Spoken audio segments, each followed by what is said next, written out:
Dear conference participants, ladies and gentlemen, the tension in the world affairs has never been stronger in human history.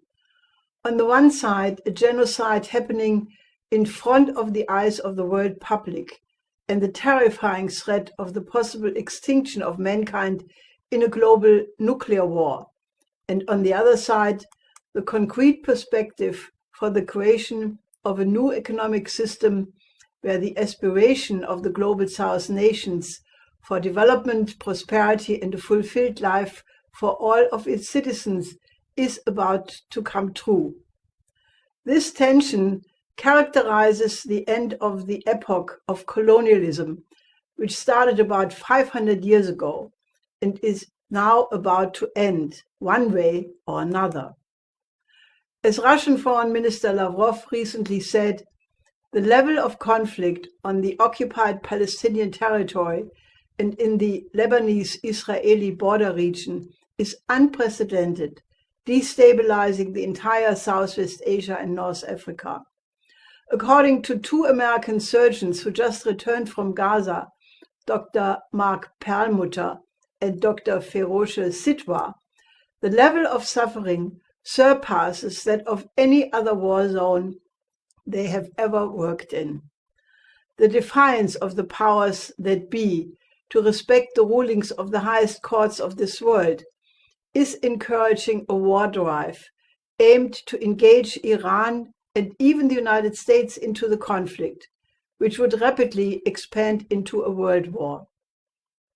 Equally at the cusp of global conflict is the situation between NATO and Russia, where President Putin just announced a proposed change in the Russian nuclear doctrine, stating for the first time that Russia could respond with nuclear weapons to an overwhelming conventional military attack coming from a non-nuclear country if that attacking country was backed by a nuclear power. This is the Russian reaction to a long line of provocations from the West, starting with the broken promises to President Gorbachev at the end of Cold War, never to expand NATO 1 inch to the east, through the Western-backed Maidan coup in 2014 and the delivery of ever more powerful weapons to Ukraine until the very recent threat to allow Ukraine the use of these weapons for strikes deep into the territory of Russia. The announcement of the new Russian nuclear doctrine is literally the last warning before the apocalypse could descend on humanity. The effort by the Brics nations and nations aspiring to become Brics members has already evoked the spirit of Bandung, meaning a tremendous sense of optimism that economic independence can finally be accomplished. But at the same time, it is more than appropriate to also remind ourselves of the warnings of President Sukarno in his historic speech at the Bandung Conference in 1955, which sounds totally prophetic for the crisis we face today. Sukarno said, "Today, the picture is more black. War would not only mean a threat to our independence, it may mean the end of civilization and even of human life. There is a force loose in the world whose potentialities for evil no man truly knows. Even in practice and rehearsal for war, the effects may well be building up into something of unknown horror. Not so long ago, it was possible to take some little comfort from the idea that the clash, if it came, could perhaps be settled by what we called conventional weapons, bombs, tanks, cannon, and men. Today, that little grain of comfort is denied for us. It has been made clear that the weapons of ultimate horror will certainly be used, and the military planning of nations is on that basis. The unconventional has become conventional, and who knows what other examples of misguided and diabolical scientific skills have been discovered as a plague on humanity. and do not think that the oceans and the seas will protect us. The food that we eat, the water that we drink, yes, even the very air that we breathe can be contaminated by poisons originating from thousands of miles away. And it could be that even if we ourselves escaped lightly, the unborn generations of our children would bear on their distorted bodies the mark of our failure to control the forces which have been released on the world. No task is more urgent than that of preserving peace. Without peace, our independence means little. The rehabilitation and upbuilding of our countries will have little meaning. Our revolutions will not be allowed to run their course. What can we do? The peoples of Asia and Africa wield little physical power. Even their economic strength is dispersed and slight. We cannot indulge in power politics. Diplomacy for us is not a matter of the big stick. Our statesmen, by and large, are not backed up with serried ranks of jet bombers. What can we do? We can do much. We can inject the voice of reason into world affairs. We can mobilize all the spiritual, all the moral, all the political strengths of Asia and Africa on the side of peace. Yes, we, the people of Asia and Africa, 1,400,000 strong, far more than half the population of the world, we can mobilize what I have called the moral violence of nations in favor of peace. We can demonstrate to the minority of the world which lives on the other continents that we, the majority, are for peace, not for war, and that whatever strengths we have will always be thrown onto the side of peace. These were the words of President Sukarno. That is exactly the most urgent thing you, the people of the Global South, who have long become the global majority of 7.2 billion people, which according to Chatham House represents 88% of the human population, absolutely must do. You must make your voice unmistakably made clear so that the populations of the collective Wests who are still condoning the policies of their governments cannot help but being woken up to the immediate danger we are all in. Fortunately, the way out of this present existential danger is also right in front of us. President Sukarno had warned in the same speech, colonialism has also its modern dress in the form of economic control, intellectual control, actual physical control by a small but alien community in a nation.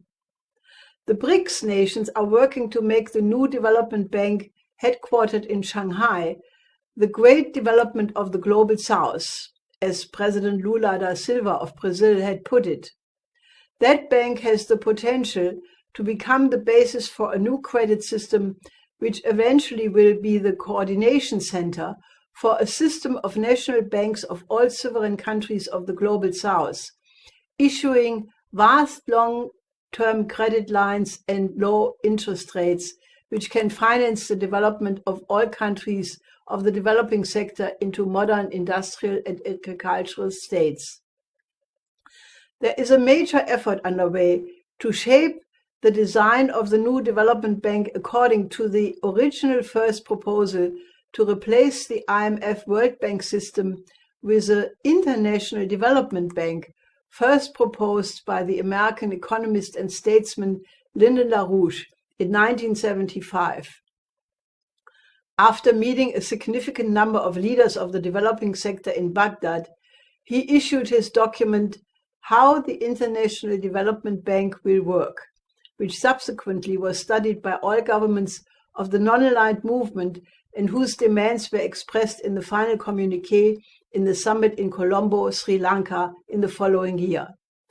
LaRouche wrote in this proposal, to this end, we have already identified, in consultation with some of the world's leading professionals and relevant government agencies, several major specific development projects which can readily, over a 5 to 10 year period of development, yield a massive increase in the output and social productivity of world agriculture and thereupon premise the infrastructural basis for massive industrial development.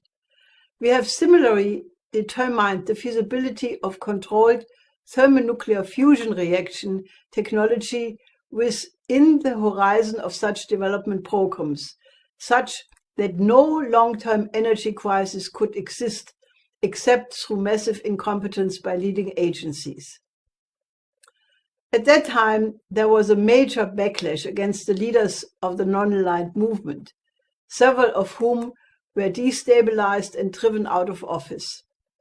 But today, the existence of the Brics and growing number of nations aspiring to become members have the historic momentum on their side to indeed end colonialism for good and establish a just new world economic order, which enables every country on the planet to flourish. The effort to create a new economic system must go hand in hand to establish a new global security and development architecture, which takes the interest of every single country into account in order to overcome the poison of geopolitical thinking once and for all. The historic model for this is the Peace of Westphalia, which ended 150 years of religious warfare in Europe and which brought the war-fighting parties together, who realized that nobody would enjoy a victory because they all would be dead if they continued the fighting. And how much more this is true today in the era of thermonuclear weapons. Out of Westphalia came the principle that peace is only possible if one considers the interest of the other, emphatically all others. In order to overcome all forms of geopolitics in international relations must be based from now on the 5 principles of peaceful coexistence and the UN Charter, as well as a dialogue of civilizations aimed at the renaissance of the best tradition of all of mankind has produced so far. By unleashing the creative potential of every human being on the planet, we will be able to overcome oligarchism and colonialism forever and bring forth the innate good of human nature through the development of all potentialities of all people. We are at the ultimate crossroad of humanity. Never before have we been tested for our moral fitness to survive as just now. Let us uphold the principle of non-violence in the tradition of Mahatma Gandhi and Martin Luther King, but let us mobilize the moral violence of peace of President Sukarno. Let us all bring out the best in us and create a true community of shared future of humanity.